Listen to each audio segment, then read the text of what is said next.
Türkiye'den Örgümü Dediniz kanalımdan dünyadaki tüm dostlara selamlar, sevgiler, saygılar. Örgümü Dediniz kanalıma hepiniz hoş geldiniz. Evet, bu videomda kış hazırlıklarına devam ediyoruz arkadaşlarım. Gördüğünüz gibi tüylü bir ip kullanarak yapmış olduğum bu güzel yelek çalışmasının nasıl yapıldığını sizlere anlatmak ve paylaşmak istiyorum. Umarım sever ve beğenirsiniz. Tamamen tığ işi ve bu defa farklı bir şekilde yaptım arkadaşlarım. Birazdan sizlere nasıl yapıldığını bütün detaylarına varana kadar anlatmak istiyorum. Evet, beğeni ve yorumlarınızı videomun alt kısmında yapabilirsiniz arkadaşlarım. Paylaşımda bulunarak daha çok kişilere de ulaşımını sağlayabilirsiniz. Şimdiden hepinize sonsuz teşekkürlerimi sunuyorum ve hemen bu güzel yeleğin yapımına geçmek istiyorum. Yeleğimi yaparken kullanmış olduğum iplerden bir tanesi tüylü olan arkadaşlarım. Feza kuğu olarak geçiyor. Numarası şöyle hemen bakalım, herhangi bir numarası yok arkadaşlarım ama krem rengi şöyle. Diğeri Alize Diva arkadaşlar. Bunun numarası 57. İkisi birbirine gayet uyumlu oldu. Şimdi tığımız ise 3.25 milim. Hemen başlıyorum arkadaşlar. Şöyle ikisini birleştirdim. Alıyorum. Şöyle tuttum. 1, 2, 3, 4 tane zincir çekiyorum. Sonra üzerine bir alıyorum. İlk zincirin içerisinden giriş yapıyorum. Bu şekilde çektim biraz. Ve bir şekilde boşluk oluşturuyorum. Şöyle. Sonra 1, 2, 3 tane zincir çektim. İlk başta 4 tane çekiyoruz. İlkine bir tane yer yapmak için.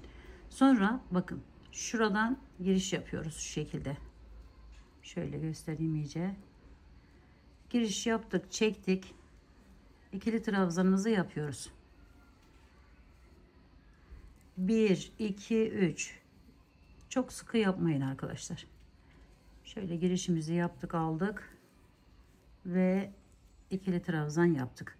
Şimdi bunlardan toplam 24 tane yapıyoruz arkadaşlarım. 3 tanesini yaptık. 24'e tamamlıyoruz.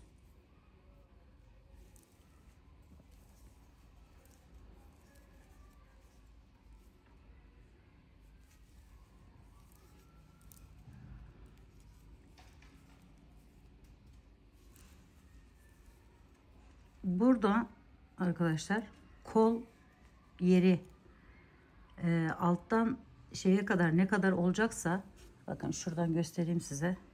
Şu kol ağzı, burası ne kadar olacaksa, yani ne büyüklükteyse o kadar başlamanız ve yapmanız gerekiyor. Benim için 24 tane yeterli olduğundan 24 tane yaptım. Daha küçük yapacaksanız burayı daha küçük başlamanız gerekiyor. 1, 2, 3, 1, 2, 3.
...24.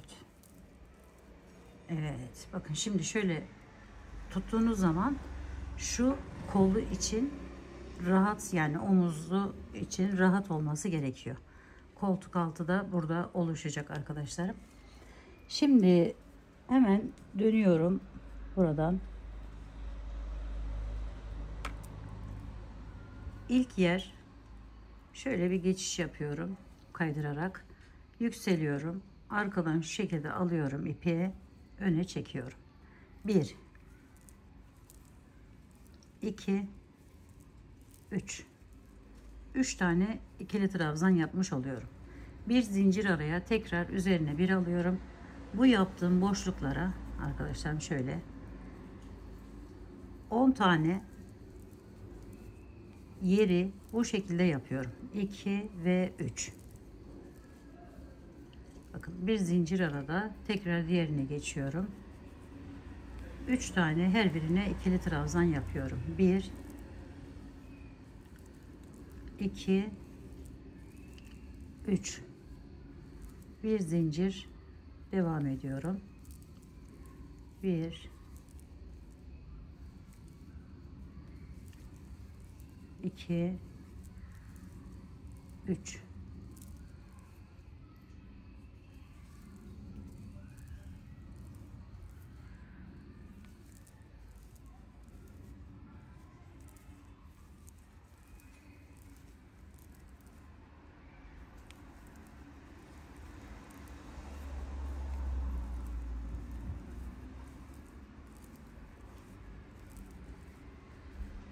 Şimdi bir sayalım. Şöyle 1 2 3 4 5 6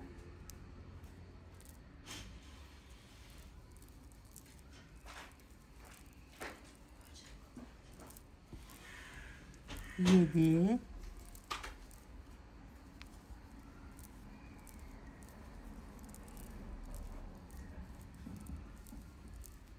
8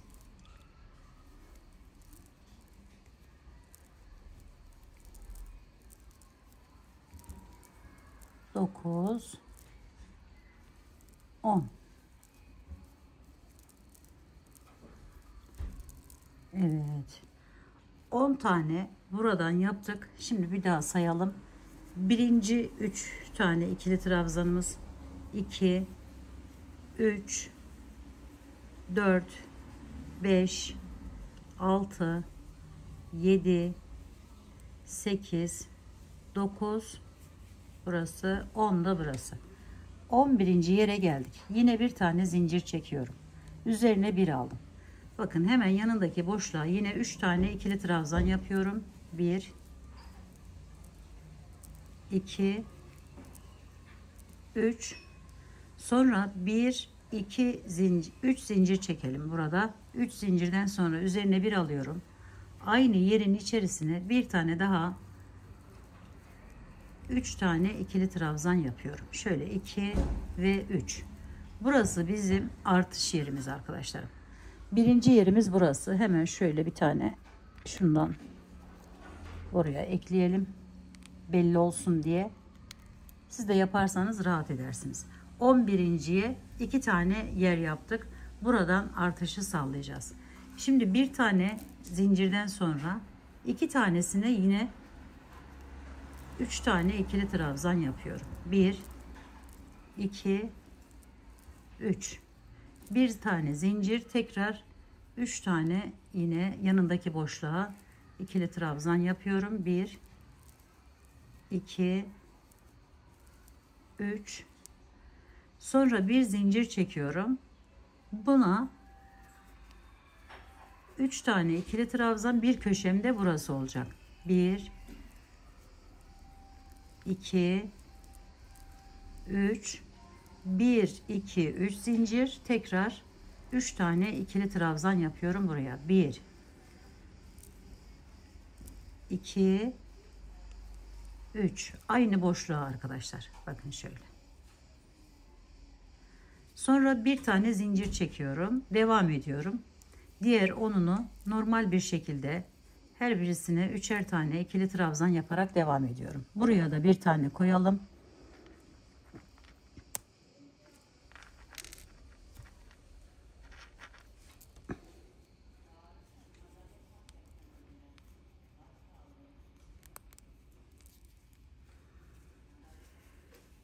Şimdi 2 yaptık. Burayı da yapıyoruz. Üçlüyoruz. Bir zincir çektik. Devam ediyoruz. Hepsine dediğim gibi 3 tane ikili trabzan yapıyoruz.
Şimdi son yere de 3 tane yaptıktan sonra çeviriyorum. Şöyle bir tane zincir çekiyorum. Bir miktar yükseliyorum arkadaşlarım şöyle.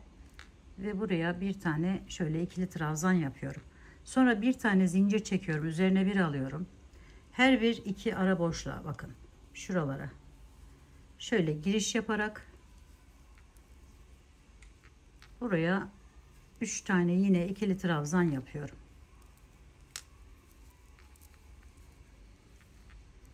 Bir zincir arada devam ediyorum.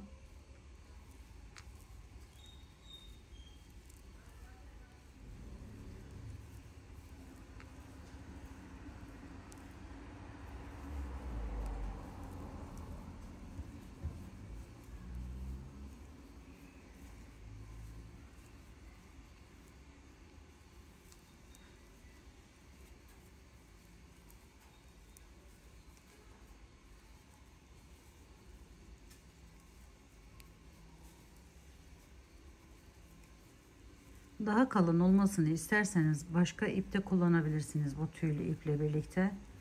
Şöyle geldim.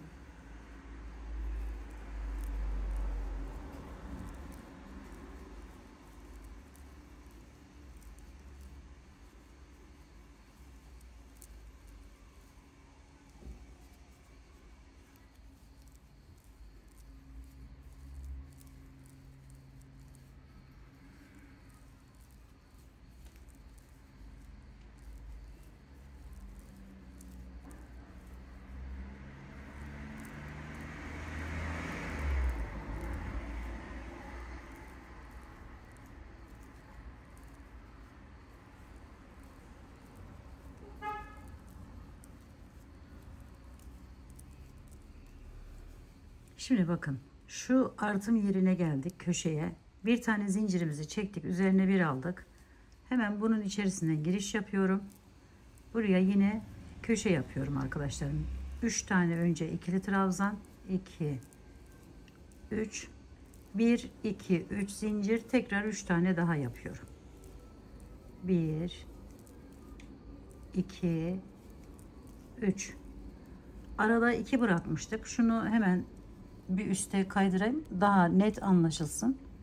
Buna ihtiyacınız bile olmayabilir ilerleyen zamanda, biraz yaparken önce böyle bir yapın arkadaşlar, daha kolay olsun. Şimdi bir zincirimi çektim, geliyorum bakın şu araya, şöyle 1 2 3 bir zincir. Az önce 2 idi, bakın şimdi 3'e çıkacak bu aradaki yerimiz. 2 ve 3. Bir zincir, bir, iki ve üç. Evet. 2 olan yer sayısı 3'e çıkmış oldu. Şimdi bir zincir çekiyorum. Bu köşemi yapıyorum.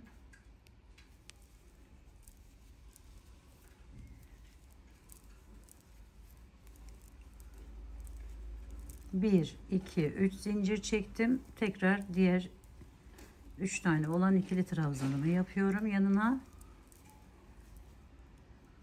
Hemen bunu da değiştirelim.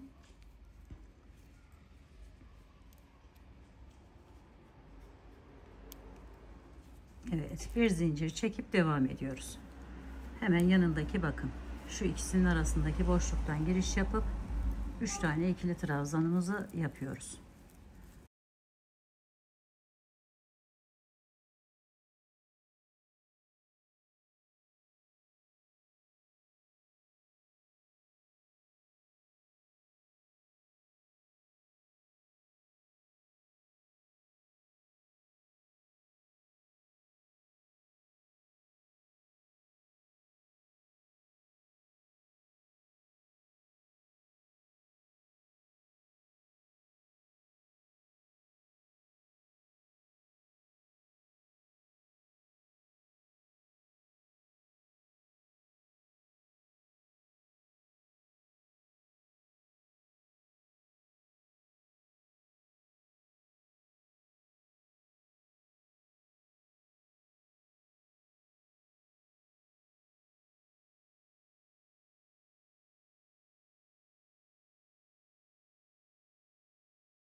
Şimdi arkadaşlarım bakın şu araya da 3 tane ikili trabzanımızı yapıyoruz.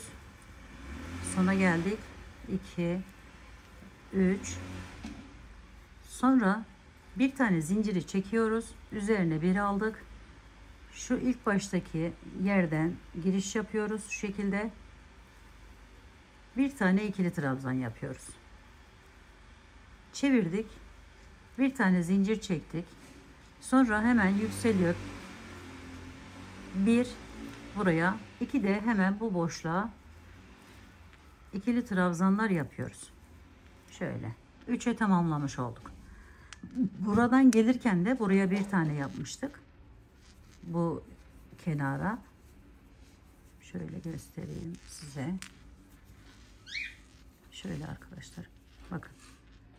Şimdi dönüşte buraya 2 tane yapacağız. Bir tanesini de bu ikili trabzanımızın üzerine yapacağız. Şimdi devam ediyoruz yine. Hiçbir değişiklik yok arkadaşlarım. Burayı yaptık. Hemen buraya geçiyoruz. Yine 3 tane buraya ikili trabzanımızı yapıyoruz. Bir zincirimizi çektik. Köşe dediğim yerlere geldiğimizde aynı şekilde 3 tane ikili trabzan, 3 tane zincir, 3 tane ikili trabzan şeklinde devam ediyoruz.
Şimdi son yer bakın, 2 tane buraya,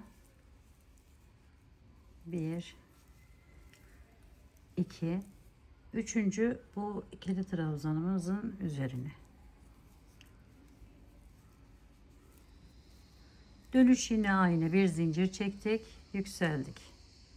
Bir tane ikili trabzan yapıyoruz, bir zincir çekiyoruz, boşluğa geçiş yapıyoruz ve yine 3 tane ikili trabzanlar yaparak devam ediyoruz her bir boşluğa. Evet arkadaşlarım, şimdi bakın, burası şöyle kol yerimiz, kol altından genişleyecek. Şu şekilde bakın, çevirdiğimiz zaman kolun birisi burası olacak, isterseniz böyle, isterseniz böyle, diğeri de burası. Bak, bunu büyütüyoruz. Kime, dediğim gibi, burayı kime başladıysanız, bu gövde kısmına daha uzun istiyorsanız şurayı daha devam etmeniz gerekiyor. Şimdi bunu daha sonra göstereceğim ben size. Önce bu büyüklükte, benim için yeterli olan bu büyüklükte bunu da tamamlıyorum arkadaşlar. Burası bir taraf oluyor. Bakın, ördükçe şöyle göstereyim size. Şöyle bir görünüm. Şöyle. Bunu katlayacağız. Burası arka ve ön yanlar olacak. Şimdi bu da buradan gelecek. Bunu da bu şekilde koyacağız. Şöyle arkadan ekleme yapacağız. Evet, diğer parçayı da bakın şu şekilde tamamladım. Önceki parçamız da buradaydı. Şimdi arkadaşlarım, bu arkada benim yapacağım kişinin şu bir iki sıra ben fazladan yaptım. Tam böyle sırtı otursun diye bir miktar küçük geldi. Büyütürsem bu defa boyu uzayacağı için şöyle hemen burada bitirmiştim. Bakın, 15 sıra yaptım arkadaşlarım bu arada. 15 sıra çevirdik geldik. Şimdi ipimiz burada.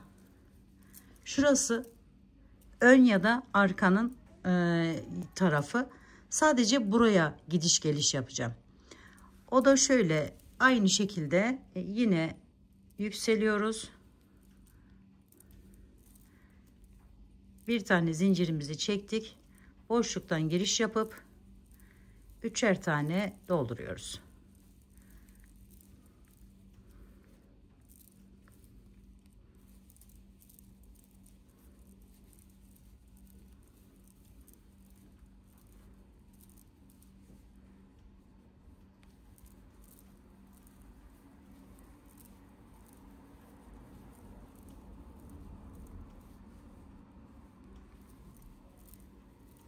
Buranın bu köşeye kadar arkadaşlarım.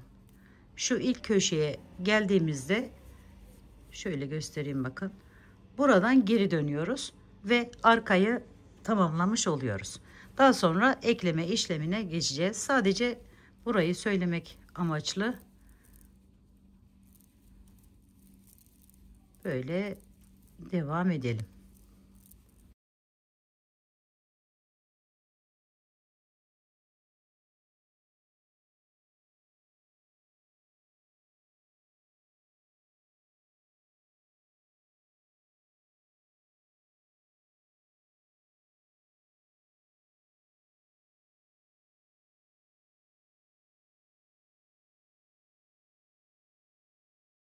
Evet arkadaşlarım, buradan da gidiş geliş yaptım. Şimdi alttayım.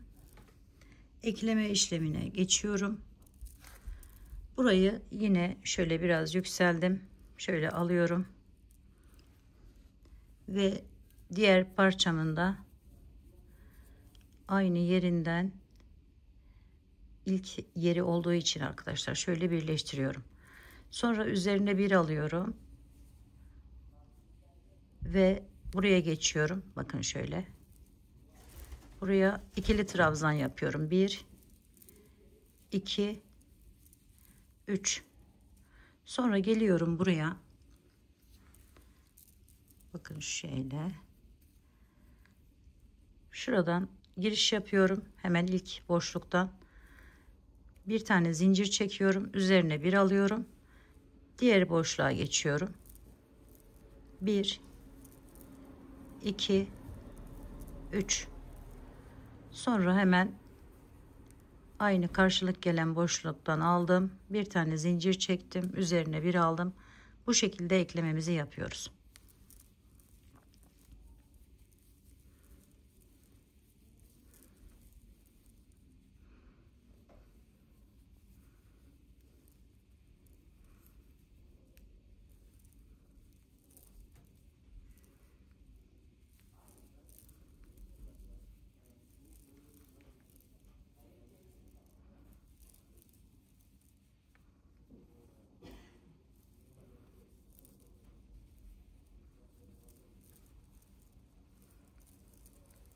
Önü arkası fark etmiyor arkadaşlar. Her tarafı aynı.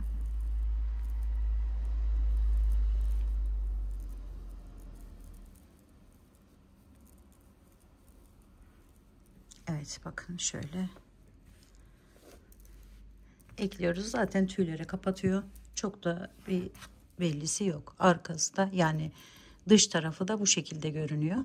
İç tarafı da bu şekilde. Yani çok da şöyle yaptığınız zaman kaybolacaktır ve iki taraflı da kullanabileceksinizdir arkadaşlarım. Evet, burayı bu şekilde ikisi parçayı birleştiriyoruz. Daha sonra şu omuz kısımlarını da birleştiriyoruz arkadaşlarım. Bakın şöyleydi parçamız, hemen katladık. Omuz kısmını da yakasını arkadaşlarım şöyle ön tarafı biraz bırakıyoruz şöyle. Yani şuraya kadar falan. Tahminen şöyle 1 2 3 tane yer yaparak bırakıyoruz. Ve daha sonra bu önünden 1-2 sıra böyle gidiş geliş yapacağız ve fermuarımızı takacağız. Şimdi bu eklemeleri de yapalım. Önünde aynı arkasında yaptığımız gibi buradan ipimizi takarak, bakın şu yaka kısmından takarak sadece buraya arkadaşlar, boyunu uzatmak istemiyorsanız sadece buraya 2 sıra 3 sıra gidiş geliş yapın. Aynı şekilde burayı da, evet, kolları da ekledim arkadaşlarım. Bakın şöyle aynı şekilde ekleme yaptım her iki tarafı da. Burada tabi biraz yer bıraktık şöyle. Şimdi daha sonra ön kısımlarına 2 sıra şeklinde gidiş geliş yaptım arkadaşlar. Bunu 3'e de çıkartabilirsiniz. Arkayı ne kadar büyütürseniz burayı da o şekilde yapabilirsiniz. Sonra arkadaşlar en son bitim sıramız burası. Hemen şöyle aldım. Yakayı o şekilde yaptım. Burayı da tamamen sizlere göstermek amaçlı şöyle geldim. Bakın ters sık iğnelerle şu şekilde yapıyoruz. Şöyle giriş yaptık, aldık. Tekrar bir daha üstüne alıyorum. Şöyle. Sonra bu boşluktan giriş yapıyorum. Bunu fazla böyle sıkmadan biraz gevşek bir şekilde yapın. Bütün etrafını çevirin arkadaşlar. Bakın bu yaka kısmını ben o şekilde yaparak geldim.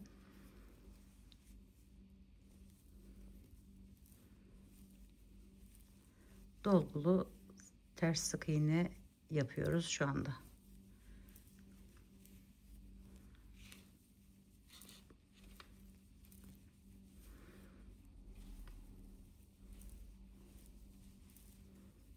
Evet, bu şekilde bütün buradan başladık zaten. Şu alt kısımlarını, diğer yan kısımlarını, en son yakada başladığımız şurada tamamlıyoruz ve fermuarını dikimine geçiyoruz arkadaşlar. Evet arkadaşlarım, şimdi kenar işlemlerini de tamamladık. Dediğim gibi şöyle fermuarına geçtik. Bakın şöyle bir fermuar aldım ve bunu yeleğimizin en alt kısmından şöyle tutuyorum. Şurasını böyle dik getirerek iğneliyorum önce.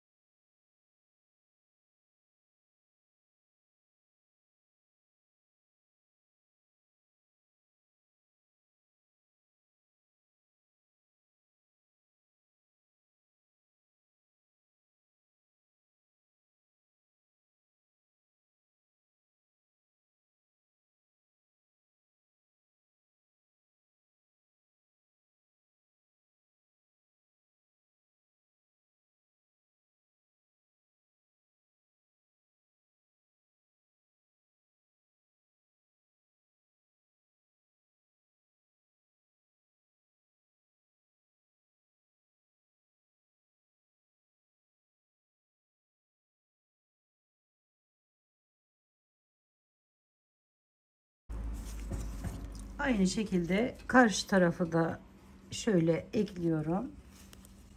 Burayı sona kadar devam edeceğim. Orayı da bakın şöyle karşısına getirerek top iğnenin yardımıyla tutturuyorum önce.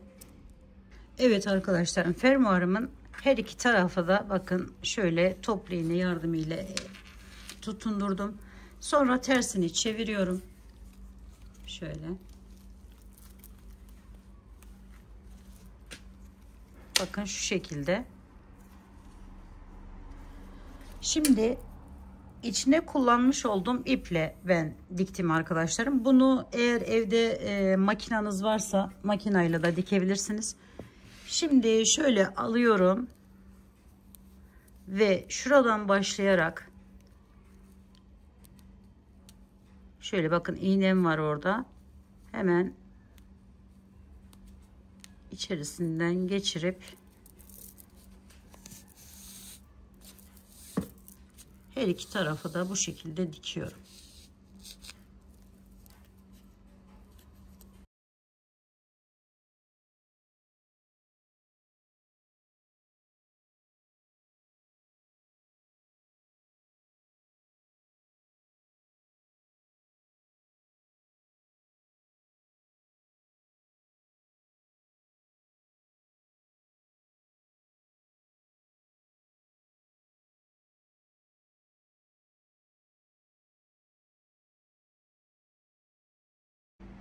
Evet arkadaşlarım, fermuarını da bakın şu şekilde diktim.